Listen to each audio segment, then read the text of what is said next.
welcome back to the channel. You guys really showed your support on the last video, so we're going to bring you another one. This time it's going to be project cars under $10,000, so let's get right into it. Alright, so first up we have the Mazda RX-7, specifically the FC body. Now, these are getting a little bit more expensive nowadays, but they're still really affordable, and for around $5,000, you can probably pick one of these up that's decent condition and running, but in this case, this one is not running. But the reason why it's so expensive is because of how clean of an example this one is. Now, this one is one owner, 60,000 miles, grandma, grandpa owned, garage kept its whole life, and it was last parked, it was blowing white smoke. Now, if you know how to turn a wrench and you can do an engine swap, this thing is absolutely perfect for this. Look at this interior, absolutely mint. The dash, perfect condition, no cracks or anything like that. The back cargo area doesn't even look like it's ever had groceries put down inside of it, which it probably hasn't because it is a rotary. And if you don't want to be working on a rotary, then this probably isn't the project car for you. But if you're anything like me and you like turning wrenches, then maybe consider getting an RX-7 for your next project car. But I know that's not for everybody, so let's get into something that isn't so mechanically inclined and a little bit more reliable, and that is the Mitsubishi FTO. Now, I know what you're thinking. No, this is not a Supra, but it does have that Supra style-esque front end. But look at that rear end. It has like a 911 almost rear end and tail lights.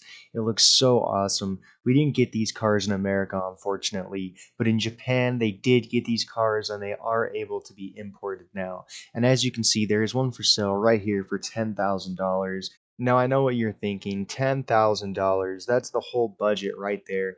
And yes, it's the whole budget, but what you're getting is a whole lot of car. You're getting a car that has that JDM factor like a Skyline, a Supra, an RX-7. Now, it may not be as legendary as those cars, but this car does carry that JDM history with it, and it is right-hand drive. You're going to have people wondering what it is all the time. You're going to be getting asked if it's a Supra, and when you tell people it's a Mitsubishi, they're not even going to know what it is. They're just going to be completely mind blown. And I think that's the coolest part about these cars is nobody knows what they are.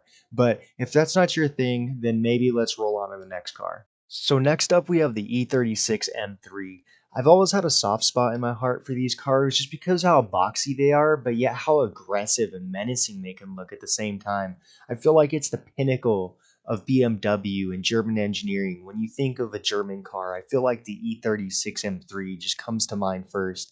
You can find these cars for around $10,000, and I know that sounds like a lot of money for a 25-year-old BMW, but what you get with this package is a car that you can take to the track on the weekends or go drifting with your friends, while also being able to daily drive it to work if you wanted to. It's got the luxury interior that you would expect a BMW to have. Your passenger will really notice when they close the door and it doesn't sound like a tin can Honda Civic. But not only do you get luxury, you also get that prestigious M Series badge and the performance to go along with it. And they offer this car in a wide variety of colors. My personal favorite, I think, is the Techno Purple. I think it just looks insane in that color. Now, I know what some of you guys are going to say. Oh, it's a BMW. It's going to have BMW problems. And while you're right, it's going to have problems. Every car is going to eventually have problems. So you might as well get a car you thoroughly enjoy and you really like and just learn how to work on it and learn how to fix them. But with that being said, let's move on to the next car. Alright, so next up we have the DC5 RSX. I used to have one of these. These cars are awesome. They already have a K series, so if you're thinking about getting into a Honda, you can save yourself the trouble of having to do a swap if you just get one of these instead. These are really cool cars. The Mugen body kit looks really good on these cars. I know that's not everybody's taste, but I personally think it looks good. And you can find these cars for around like 7,500. They do get a little pricey. Some really nice examples are like around the $10,000 mark. But you can also find a base model if you don't want to get the 5 speed. I mean the 6 speed. You can get a base model with a 5 speed, and they're a little cheaper. You might be able to get one of those for like 4,500 bucks. But I would definitely try to find a Type S. You can still find them for around like 7,500 bucks. So I just keep an eye out for one of those.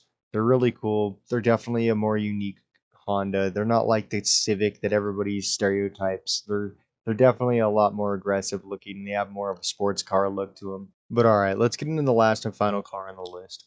All right, last but not least, we have the Lexus IS 300. These cars are capable of a lot. They come with the legendary 2JZ that we all know and love. And as you can see, these cars are still really affordable. 5,500 bucks for a very clean example. Has a bunch of documentation to go with it as well.